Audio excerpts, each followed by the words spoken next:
Hello everyone, welcome to the study with Mayank. मैं हूं आपका मयंक।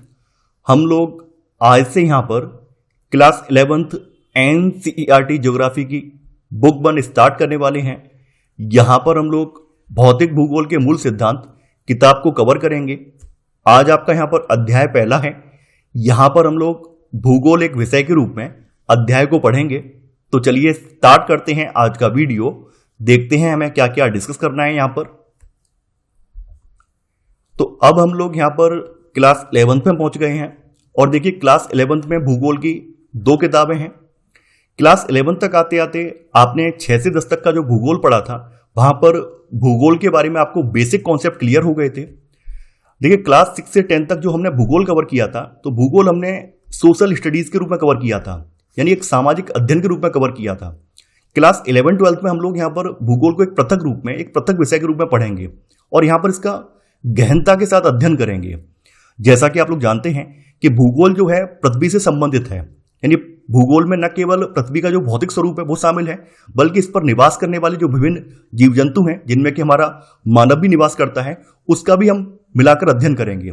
तो यहाँ पर हम लोग भौतिक भूगोल के साथ साथ मानव भूगोल और भौतिक और मानव भूगोल के संयोग से जो सांस्कृतिक परिवेश का निर्माण होता है, उसका भी यहाँ पर अध्ययन करने वाले हैं। तो सबसे पहले जानेंगे कि भूगोल शब्द आया कहाँ से है। सबसे पहले भूगोल शब्द का जो प्रयोग है ये इरेटोस्थेनीज ने, जो कि एक ग्रीक विद्वान थे और ये लगभग आज से 276 से लेकर 194 ईसा पूर्व हुए थे, इन्होंने सबसे पहले इसका प्रयोग किया था। देखिए भूगोल शब्द जो है ये ग्रीक भाषा के 2 शब्दों जियो का मतलब है पृथ्वी और ग्राफोस का मतलब है वर्णन, इनसे प्राप्त हुआ है। अगर दोनों को एक साथ रख दें तो इसका अर्थ बन जाता है पृथ्वी का वर्णन। जैसा कि आप लोग जानते हैं भूगोल के अंदर हम लोग पृथ्वी का वर्णन करते हैं। पृथ्वी पर पाए जाने वाले जो पर्वत हैं, पहाड़ियां हैं, घाटियां, मैदान, समुद्र, झील, रेगिस्तान या फिर जो भी वनकृत मैदान है या फिर बंजर मैदान है, वो सब चीजें क्या आ जाती हैं, भूगोल में आ जाती हैं। तो यहां पर मोटे तौर पर मतलब ये है कि हम भूगोल के अंतर्गत पृथ्वी का वर्णन करते हैं। अब देखिए यहां पर कुछ कुछ परिभाषाएं दी गई हैं। यहां पर एक रिचर्ड हार्टसॉन की परिभाषा है कि भूगोल का उद्देश्य धरातल की प्रादेशिक या क्षेत्रीय भिन्नता का वर्णन और व्याख्या करना है। इसके बाद अल्फ्रेड हेटनर ने परिभाषा दी है कि भूगोल जो है धरातल के विभिन्न भागों में कार्यात्मक रूप से संबंधित तथ्यों में भिन्नता का अध्ययन करता है। तो यहां पर कुछ भूगोल की परिभाषाएं दी गई हैं। देखिए स्टार्टिंग की अगर हम बात करें तो स्टार्टिंग में जिस समय भूगोल एक विषय का रूप ले रहा था, उस समय भूगोल के विद्वान मानव के निवास के रूप में पृथ्वी का वर्णन परिभाषित करते थे। यानी स्टार्टिंग में भूगोल के विद्वानों का यह मानना था कि पृथ्वी केवल मानव का ही निवास है। लेकिन समय के साथ साथ इस अवधारणा में, सोच में परिवर्तन आया। जैसा कि आप लोग आज की डेट में देखते हैं कि पृथ्वी केवल मानव का ही निवास नहीं है, बल्कि इस पर लाखों करोड़ों जीव जंतु और भी निवास कर रहे हैं। तो अगर हम पृथ्वी को केवल मानव के निवास के रूप में देखते हैं तो यह उन लाखों करोड़ों जीव जंतुओं के साथ अन्याय जैसा होगा। तो समय के साथ साथ इस सोच में, इस अवधारणा में परिवर्तन आया। जैसा कि आप लोग जानते हैं कि पृथ्वी की जो प्रकृति है ये बहुआयामी है, इसीलिए अनेक प्राकृतिक वैज्ञानिक धरातल की वास्तविकता के विभिन्न पक्षों का अध्ययन करते हैं। यानी पृथ्वी की जो प्रकृति है ये बहुआयामी है, इसके बहुत सारे डायमेंशन हैं। और प्रकृति विज्ञान में अगर हम बात करें तो प्रकृति विज्ञान में आपकी भौमिकी आ जाती है, मृदा विज्ञान आ जाता है, समुद्र विज्ञान आ जाता है, वनस्पति शास्त्र है, जीव विज्ञान है, ये सब क्या है, ये प्रकृति विज्ञान के अंतर्गत आते हैं। इसके अलावा सामाजिक विज्ञान के अन्य कुछ सहयोगी विषय भी हैं, जिसमें कि अर्थशास्त्र है, इतिहास है, समाजशास्त्र है, राजनीति विज्ञान है, ये सब शामिल हैं। तो इन सब के जरिए जो वैज्ञानिक है, प्राकृतिक वैज्ञानिक हैं, वो धरातल की वास्तविकता के विभिन्न पक्षों का अध्ययन करते हैं। हमें पृथ्वी पर भौतिक और सांस्कृतिक वातावरण में भिन्नता दिखाई पड़ती है। देखिए पृथ्वी का जो भौतिक वातावरण है, तो भौतिक वातावरण में पृथ्वी पर मौजूद जो स्थलाकृतियां हैं वो सब आ जाती हैं, जैसे पर्वत, पठार, मैदान या फिर जो जंगल वगैरह है, वो सब क्या है, भौतिक वातावरण है। सांस्कृतिक वातावरण का निर्माण जो है मानव करता है। मानव जो है पृथ्वी पर जो भौतिक परिवेश है उसके साथ जब इंटरेक्शन करता है और उसके जरिए अपने आप को बदलता है, अपने इर्द गिर्द के क्षेत्र को बदलता है, तो एक सांस्कृतिक वातावरण का निर्माण होता है। जैसे कि गांव को बसाना, नगर को बसाना, शहर, ठीक है, आपके जो अन्य जो इसके स्कूल वगैरह हैं, हॉस्पिटल वगैरह, ये सब क्या है, मानव के सांस्कृतिक वातावरण है। तो हमें पृथ्वी पर भौतिक और सांस्कृतिक वातावरण में भिन्नता दिखाई पड़ती है। भूगोलवेत्ता मात्र धरातल पर तथ्यों में भिन्नता का अध्ययन नहीं करते हैं, अपितु उन कारकों का भी अध्ययन करते हैं जो इन विभिन्नताओं के कारण होते हैं। देखिए भूगोलवेत्ता केवल क्या है कि वो भिन्नता है उसका अध्ययन नहीं करते हैं, बल्कि उन कारणों को भी खोजते हैं जिसके कारण ये भिन्नता मौजूद है। अगर हम बात करें किसी भी स्थान के खान पान के बारे में, रहन सहन के बारे में, पहनावे के बारे में, तो इसके पीछे बहुत सारे भौगोलिक कारण भी होते हैं। जैसे फॉर एग्जाम्पल जो आपके तटीय राज्य हैं, जो कि तटीय राज्य हैं। तटीय राज्यों में आप लोग जानते हैं समुद्र तटीय इलाकों में जो तापमान रहता है सम रहता है। वहीं ऐसे इलाके जो कि समुद्र तट से काफी ज्यादा दूरी पर हैं, वहां पर जलवायु का महाद्वीपीय प्रभाव रहता है, यानी वहां पर बहुत ज्यादा तापांतर देखने को मिलता है। यानी कि वहां पर जो एक सीजन से दूसरे सीजन में जो तापमान का अंतर है काफी ज्यादा होता है। तो आपने देखा होगा कि अगर हम जम्मू कश्मीर की बात करें तो जम्मू कश्मीर में टेम्परेचर कभी कोई माइनस में भी चला जाता है, जबकि साउथ इंडिया के जो समुद्र तटीय इलाके हैं वहां पर टेम्परेचर अगर हम देखें तो एवरेज रूप में टेम्परेचर 25 से 30 डिग्री सेल्सियस के बीच में रहता है। तो अगर हम दोनों इलाकों में रहने वाले जो लोग हैं उनके पहनावे में बात करें तो जम्मू कश्मीर के लोग क्या करेंगे, मोटे मोटे कपड़े पहनेंगे, जबकि वहीं आपके साउथ इंडिया के जो तटीय इलाकों के लोग हैं वो हल्के कपड़े पहनेंगे। तो यहां पर वही चीज समझाने का प्रयास किया गया है कि अगर हम भिन्नता देखते हैं तो भिन्नता के पीछे कुछ कारक भी होते हैं, उनका भी अध्ययन करना जरूरी है। एक भूगोलवेत्ता तथ्यों की व्याख्या कार्य कारण संबंधों के ढांचे में ही करता है, क्योंकि यह केवल व्याख्या में ही सहायक नहीं होता है अपितु तथ्य के पूर्वानुमान और भविष्य के परिप्रेक्ष्य में देखने की क्षमता भी रखता है। यानी यहां पर हर कार्य के पीछे कारण होता है। अगर कोई कार्य हो रहा है उसके पीछे कारण है। जैसे फॉर एग्जाम्पल अगर हम बात करें कि गंगा घाटी के जो लोग हैं उनका मुख्य आहार, आपने देखा होगा, सुना भी होगा, कई बार पढ़ा भी होगा कि गंगा घाटी में निवास करने वाले जो लोग थे उनका मुख्य आहार मछली और चावल था। तो इसके पीछे का कारण क्या था? इसके पीछे का कारण यह था कि यहाँ पर चावल की खेती ज्यादा होती थी, चावल का पैदावार ज्यादा होती थी। इसके अलावा यहाँ पर क्योंकि यहाँ पर मुख्य नदी गंगा थी और उसकी अन्य सहायक नदियां भी मौजूद थी, तो यहाँ पर मछली अच्छी खासी मात्रा में उपलब्ध थी। तो इसी वजह से गंगा घाटी में निवास करने वाले जो लोग थे उनमें से अधिकांश का भोजन मछली और चावल हो गया। तो यहाँ पर क्या है, कार्य कारण संबंध है। यानी यहाँ पर अगर कोई कार्य हो रहा है उसके पीछे एक लॉजिक भी है, कारण भी है। देखिए आगे यहां पर बात की गई है कि भौतिक और मानवीय दोनों प्रकार के भौगोलिक तथ्य जो हैं ये स्थैतिक नहीं है अपितु गत्यात्मक होते हैं। जैसा कि आप लोग जानते हैं कि समय के साथ साथ जो भौतिक स्थलाकृतियां होती हैं उनमें अपक्षय, अपवर्तन या निक्षेपण की वजह से उनमें बदलाव आता रहता है। इसी प्रकार जो मानवीय कारक हैं तो मानवीय कारकों में भी जन्म दर या मृत्यु दर की वजह से बदलाव आते रहते हैं। तो ये दोनों कारक क्या है, स्थैतिक नहीं है बल्कि गत्यात्मक है, डायनामिक है, बदलते रहते हैं। प्रकृति जो है मानव जीवन के विभिन्न पक्षों को प्रभावित करती है और इसकी छाप उसके वस्त्र, आवास, व्यवसाय आदि पर देखी जा सकती है। जैसा कि हम लोग अभी डिस्कस भी कर चुके हैं, जम्मू कश्मीर और जो समुद्र तटीय राज्य हैं उनका एग्जाम्पल देकर आपको डिस्कस भी किया है। मानव ने जो है प्रकृति के साथ समझौता, अनुकूलन या फिर अपरिवर्तन यानी मॉडिफिकेशन के माध्यम से किया है। जैसा कि आप लोग जानते हैं प्रकृति जो है मानव को विविध रूपों में प्रभावित करती है, जलवायु के रूप में, मिट्टी के रूप में या फिर अन्य प्राकृतिक कारक हैं जो कि मानव को प्रभावित करते हैं। तो मानव क्या करता है, उनके साथ समझौता करता है, अनुकूलन करता है। जैसे उदाहरण के तौर पर अगर हम देखें तो जो आपके समकारी इलाकों में रहने वाले लोग हैं, समुद्र तटीय इलाकों के लोग हैं, अगर उनको लद्दाख क्षेत्र में छोड़ दिया जाए कुछ महीने के लिए तो क्या वो वहां पर रह पाएंगे? नहीं रह पाएंगे। उन्हें रहने में बड़ा दिक्कत होगी क्योंकि वो ऐसी जलवायु के अभ्यस्त नहीं है, आदि नहीं है, तो उन्हें वहां पर रहने में बहुत ज्यादा कठिनाई होगी। वहीं एक बच्चा जिसका जन्म लद्दाख रीजन में हुआ है, बचपन से वहां पर रह रहा है, तो उसने क्या किया है, वहां की जलवायु के प्रति अपने आप को एडजस्ट कर लिया है, अनुकूलित कर लिया है और वो वहां पर आराम से अपना जीवन यापन कर पा रहा है। तो यहां पर क्या है कि मानव ने प्रकृति के साथ अनुकूलन या फिर अपरिवर्तन के माध्यम से समझौता किया है। अनुकूलन का मतलब हमने एडप्ट किया है, चीजों को एडप्ट किया है अपने अकॉर्डिंग और अपने अकॉर्डिंग अपनी हैबिट को चेंज कर लिया है। तो ऐसे करके हम पृथ्वी के साथ या फिर वहां की जो प्रगति है उसके साथ अपना एडजस्टमेंट कर पा रहे हैं। अब जैसा कि आप लोग जानते हैं कि स्टार्टिंग में मानव आदिम प्रवृत्ति का था और धीरे धीरे जैसे जैसे मानव का बौद्धिक विकास होता गया है वैसे वैसे मानव अपना जो जीवन है वो आगे बढ़ाता गया है। समय के साथ साथ मानव ने पशुपालन भी स्टार्ट किया है, खेती करना भी स्टार्ट किया है। इसके अलावा मानव जो है समूहों में रहना स्टार्ट किया है। धीरे धीरे करके मानव जब समूह में रहने लगा है तो समूह बड़े होने लगे हैं। बाद में धर्म की उत्पत्ति हुई है और धीरे धीरे करके तकनीक का भी विकास हुआ। तकनीक के विकास के साथ मानव ने प्रकृति पर अपना कब्जा जमाना स्टार्ट कर दिया है।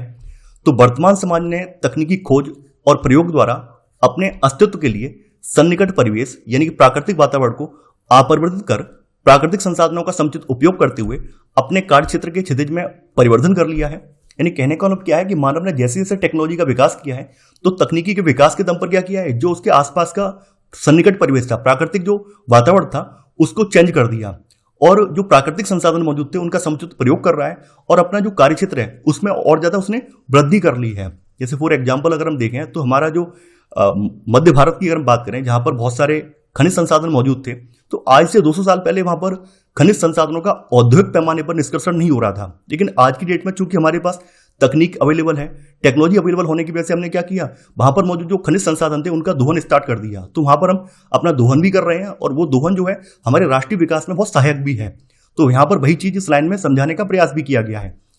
भौतिक वातावरण और मानव के अन्योन्य क्रिया को एक कवि के द्वारा संक्षेप में मानव और ईश्वर के बीच निम्न वार्तालाप के माध्यम से व्यक्त किया गया है। यहाँ पर मानव जो है और ईश्वर के बीच का जो वार्तालाप है समझाया गया है।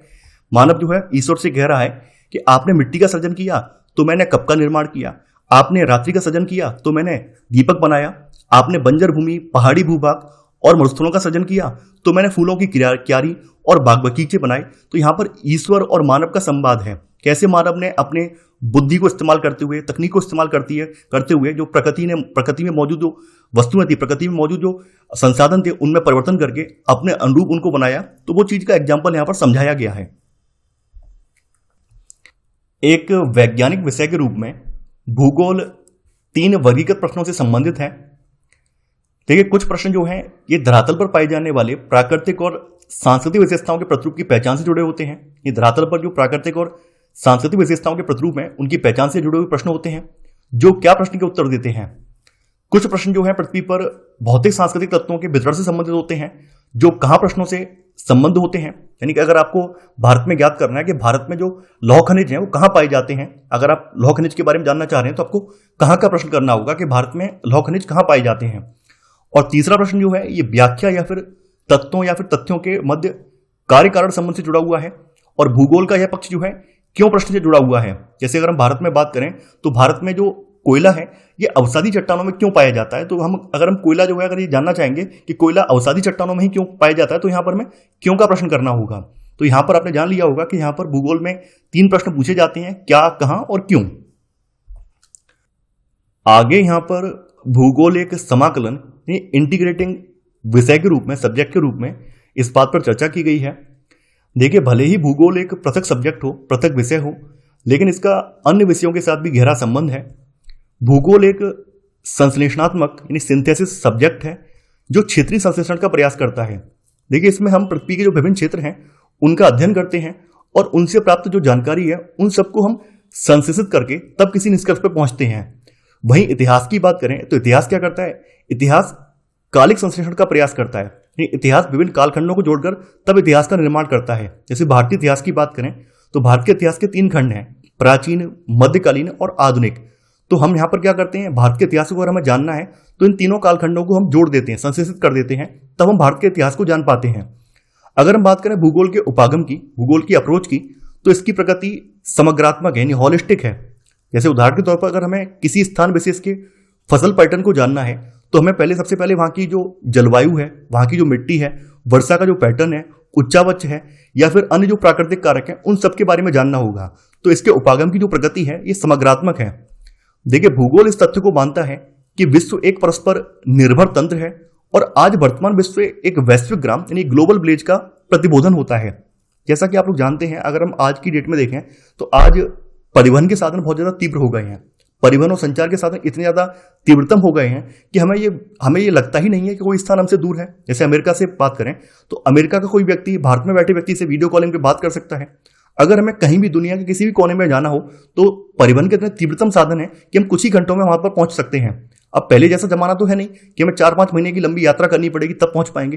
तो आज हमें कोई भी दूरी बहुत ज्यादा दूर नहीं लगती है, कोई भी स्थान हमें बहुत ज्यादा दूरी पर नहीं लगता है, क्योंकि परिवहन के साधन, संचार के साधन इतने ज्यादा तीव्रतम है कि हमें पूरा का पूरा विश्व एक ग्राम जैसा दिखाई देता है। भूगोल का एक संश्लेषणात्मक विषय के रूप में अनेक प्राकृतिक और सामाजिक विज्ञानों से अंतरापृष्ठ संबंध है, यानी इंटरफेस वाला संबंध भी है। प्राकृतिक या सामाजिक सभी विज्ञानों का एक मूल उद्देश्य क्या है, यथार्थता को ज्ञात करना। ठीक है, प्राकृतिक या सामाजिक जो जितने भी विज्ञान है उन सबका एक मूल उद्देश्य ये है, जो रियलिटी है, यथार्थता है, उसको ज्ञात करना है।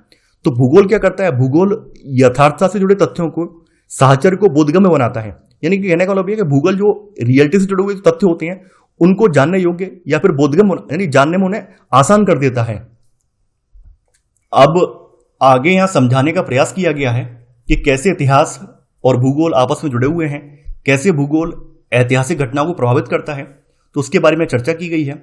जैसे स्थानिक दूरी की अगर हम बात करें तो स्थानिक दूरी स्वयं विश्व के इतिहास की दिशा को परिवर्तित करने के लिए एक प्रभावशाली कारक है। जैसे अगर प्राचीन इतिहास को अगर हम देखें तो प्राचीन काल में क्या था, अगर 2 स्थान जो काफी ज्यादा दूरी पर हैं तो ऐसे में क्या है, अगर मान लीजिए यहाँ पर ए शासक है और यहाँ पर बी शासक है और दोनों स्थानों के बीच की दूरी बहुत ज्यादा है, तो ए शासक जो है बी शासक पर आक्रमण नहीं कर पाएगा, तो ऐसे में दोनों के साम्राज्य बचे रहेंगे। लेकिन जैसा कि आप लोग जानते हैं कि प्राचीन काल में भी जो परिवहन के साधन थे वो उतने ज़्यादा सुगम नहीं थे। प्राचीन काल के जो शासक थे वो परिवहन के साधनों के नाम पर जो आपके जानवर हैं उनका इस्तेमाल करते थे, और जैसे जैसे परिवहन के साधनों में उनमें तेजी आती गई है वैसे वैसे युद्ध वगैरह या फिर किन्हीं क्षेत्रों को जीतने की जो परंपरा थी उसमें भी बढ़ोतरी देखी गई है। जैसा कि आप लोगों ने पढ़ा होगा कि जो घोड़ा है वो परिवहन का सबसे तीव्रतम साधन था। प्राचीन काल में घोड़ा जो है परिवहन का सबसे तीव्रतम साधन था, लेकिन घोड़े की उत्पत्ति जो है मध्य एशिया से मानी जाती है। भारत में भी घोड़ा पहले नहीं मौजूद था। भारत में भी भारतीय उपमहाद्वीप के जो शासक थे, यहाँ के जो लोग थे वो घोड़े से परिचित नहीं थे। जब हमारे यहाँ आर्यों का आगमन हुआ है उसी के साथ हमारे यहाँ घोड़ों का आगमन हुआ है। जब भारत के शासक जो है घोड़ों से परिचित हुए हैं तो घोड़ों के उपयोग की वजह से वो किसी भी स्थान पर, दूरी के स्थान पर जल्दी पहुंच सकते थे, वहां के युद्धों को आसानी से जीत सकते थे और वहां से तुरंत अपनी राजधानी पर वापस आ सकते थे या फिर दूर के स्थानों पर अपना नियंत्रण स्थापित कर सकते थे। तो ऐसे करके भौगोलिक परिस्थितियों के साथ साथ जो अन्य जो कारक हैं उन्होंने इतिहास को बदलने में एक अहम भूमिका निभाई है। अगला उदाहरण यहाँ पर दिया गया है कि जिन देशों के चारों ओर विस्तृत समुद्र था तो समुद्र की वजह से उनकी जो स्थानीय सीमाएं हैं उस सीमाओं की समुद्र ने रक्षा की है और ऐसे करके वहां पर नए राष्ट्र उभर पाए हैं।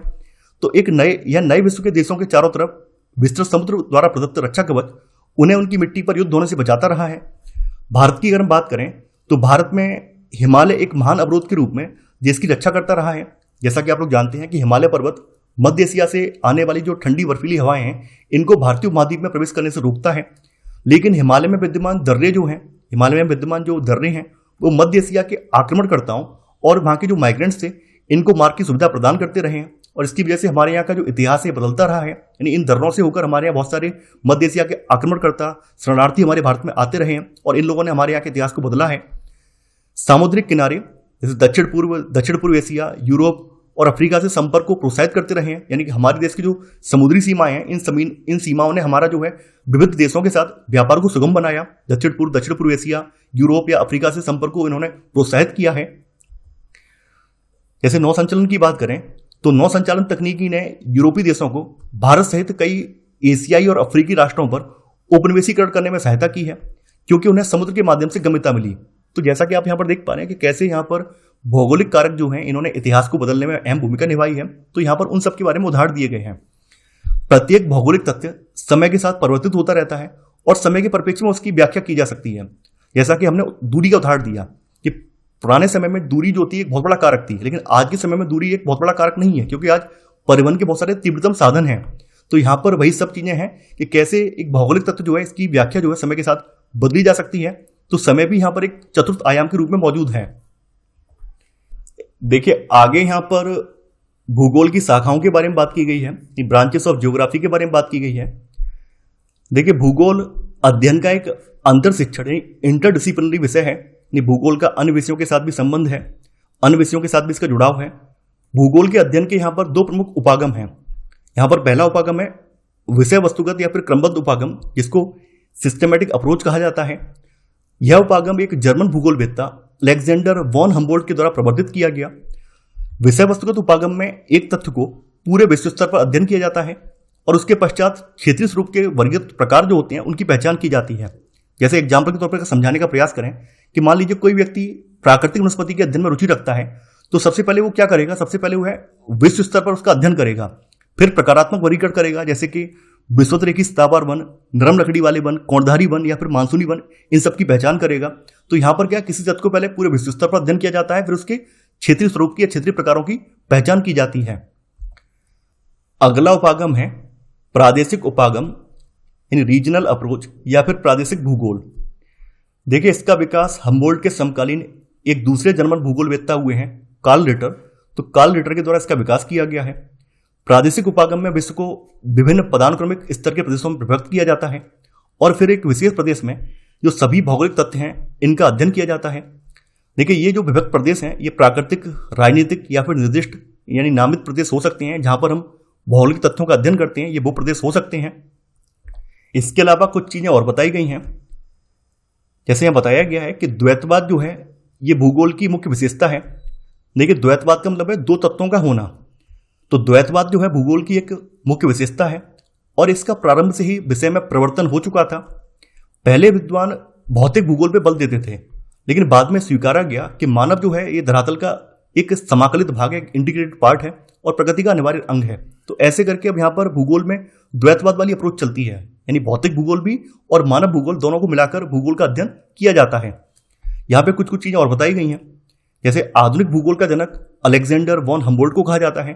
उन्होंने आधुनिक भूगोल का जो वैज्ञानिक और दार्शनिक आधार है ये विकसित किया था। इसके अलावा जो मानव भूगोल है, मानव भूगोल का पिता फ्रेडरिक रेडजल को कहा जाता है, जो एंथ्रोपोजियोग्राफी ग्रंथ के रचयिता थे। अब देखिए आगे यहाँ पर भूगोल की शाखाओं के बारे में बात की गई है। तो यहाँ पर विषय वस्तुगत या क्रमबद्ध उपागम के आधार पर शाखाओं के बारे में बात की गई है। तो सबसे पहले बात करते हैं भौतिक भूगोल की। भौतिक भूगोल में सबसे पहले आ जाता है भू आकृति विज्ञान। तो भू आकृति विज्ञान जो भू आकृतियों, उनके क्रमबद्ध विकास और संबंधित प्रक्रियाओं का अध्ययन करता है। इसमें जलवायु विज्ञान भी आ जाता है। जलवायु विज्ञान के अंतर्गत वायुमंडल की संरचना, मौसम और जलवायु के तत्व, जलवायु के प्रकार और जलवायु जो प्रदेश हैं उनका अध्ययन किया जाता है। फिर आ जाता है इसमें जल विज्ञान। तो इसमें जो है धरातल के जल परिमंडल, जिसमें समुद्र, नदी, झील या अन्य जलाशय सम्मिलित हैं और उसका मानव सहित विभिन्न प्रकार के जीवों और उनके कार्यों पर क्या प्रभाव पड़ता है, उन सबका इसमें अध्ययन किया जाता है। चौथे नंबर पर इसमें आ जाता है मृदा भूगोल। तो मृदा भूगोल में मिट्टी के निर्माण की प्रक्रियाओं, मिट्टी के प्रकारों, उनका उत्पादकता स्तर, वितरण और उपयोग आदि के अध्ययन से संबंधित ये है। सेकंड नंबर पर आपका आ जाता है मानव भूगोल। देखिए मानव भूगोल में सामाजिक और सांस्कृतिक भूगोल है। तो इसके अंतर्गत समाज और इसकी स्थानिक या प्रादेशिक गत्यात्मकता और समाज के योगदान से निर्मित सांस्कृतिक जो तत्व हैं उनका अध्ययन किया जाता है। अगला है जनसंख्या एवं अधिवास भूगोल। तो यह जो है ग्रामीण और नगरीय क्षेत्रों में जनसंख्या वृद्धि, उसका वितरण, घनत्व, लिंग अनुपात, प्रवास या फिर व्यवसायिक संरचना आदि का अध्ययन करता है। जबकि जो अधिवास है ये भूगोल में ग्रामीण और नगरीय अधिवासों के वितरण प्रारूप हैं या अन्य विशेषताओं, इन सबका अध्ययन करता है। अगला है इसी में मानव भूगोल में आर्थिक भूगोल। तो ये जो आर्थिक भूगोल है ये मानव की विभिन्न आर्थिक क्रियाओं जैसे कि कृषि, उद्योग, पर्यटन, व्यापार या परिवहन, तो इनके अवस्थापना तत्व और सेवाओं का अध्ययन करता है। अब देखिए इसी में ही आपका ऐतिहासिक भूगोल भी आ जाता है। तो ऐतिहासिक भूगोल उन ऐतिहासिक प्रक्रियाओं का अध्ययन करता है जो किसी क्षेत्र को संगठित करती हैं। इसके बाद आ जाता है राजनीतिक भूगोल। ये भी मानव भूगोल का ही पार्ट है। तो राजनीतिक भूगोल क्षेत्र को राजनीतिक घटनाओं की दृष्टि से देखता है और सीमाओं, निकटस्थ पड़ोसी इकाइयों के मध्य भूवैन्यासिक संबंध, निर्वाचन क्षेत्र का परिसीमन और चुनाव परिदृश्य का विश्लेषण करता है। इसके बाद है आपका जीव भूगोल। जीव भूगोल इसमें पशुओं और उनके निवास क्षेत्र के स्थानिक स्वरूप, भौगोलिक विशेषताओं का अध्ययन होता है। अगला है इसमें वनस्पति भूगोल। यह प्राकृतिक वनस्पति का उसका निवास क्षेत्र या फिर स्थानिक प्रारूप का अध्ययन करता है। इसमें आ जाता है पारिस्थितिक विज्ञान आ जाता है। इसमें प्रजातियों के निवास या स्थिति क्षेत्र का वैज्ञानिक अध्ययन किया जाता है। इसी में आपका आ जाता है पर्यावरण भूगोल भी आ जाता है। तो संपूर्ण विश्व में जो पर्यावरणीय प्रतिबोधन के फलस्वरूप पर्यावरणीय समस्याएं उत्पन्न हुई हैं, जैसे भूमि ह्रास है, प्रदूषण है, संरक्षण की चिंता आदि का अनुभव किया गया है और इसके अध्ययन के हेतु ये शाखा विकसित की गई है। तो ये पर्यावरण भूगोल भी इसी का ही पार्ट है। देखिए अब तक हमने क्रमबद्ध उपागम पर आधारित भूगोल की शाखाएं देखी थी। अब हम लोग यहाँ पर प्रादेशिक उपागम पर आधारित भूगोल की शाखाओं के बारे में जानेंगे। इसमें पहली शाखा है बृहद, मध्यम, लघु स्तरीय प्रादेशिक या क्षेत्रीय अध्ययन। दूसरी है ग्रामीण इलाका नियोजन या फिर शहर एवं नगर नियोजन सहित प्रादेशिक नियोजन। तीसरी है प्रादेशिक विकास। चौथी है प्रादेशिक विवेचना या विश्लेषण। इसके भी दो पार्ट हैं, दर्शन, और दूसरा है विधि तंत्र और तकनीक। तो ये था हमारा आज का वीडियो। आई होप आपको आज का वीडियो पसंद आया होगा। आप लोग इस वीडियो को लाइक और शेयर करना बिल्कुल नहीं भूलेंगे। और देखिए एक बात और ध्यान रखनी है कि अब आपको नोट्स बनाने की जरूरत नहीं है। आप लोग डायरेक्ट हमारे टेलीग्राम चैनल पर जाकर इस सीरीज से संबंधित नोट्स को परचेज कर सकते हैं। आपको इन नोट्स के साथ इस सीरीज की टेस्ट सीरीज भी देखने को मिल जाएगी। तो अब आपको नोट्स बनाने का अलग से एफर्ट नहीं करना है, आपको समय की बचत करनी है ताकि आप और ज़्यादा अध्ययन कर सकें। और देखिए इस अध्याय से संबंधित जो प्रश्नों वाला वीडियो है उसके लिए मैं यहाँ पर लिंक दे दूंगा, वीडियो के डिस्क्रिप्शन में लिंक दे दूंगा और यहाँ पर भी पॉपअप में आपको लिंक मिल जाएगा। उसके जरिए आप यहाँ पर इसका जो अभ्यास प्रश्नों वाला वीडियो है वो भी आप देख सकते हैं। तो आज के लिए इतना ही। Thanks for watching. जय हिंद।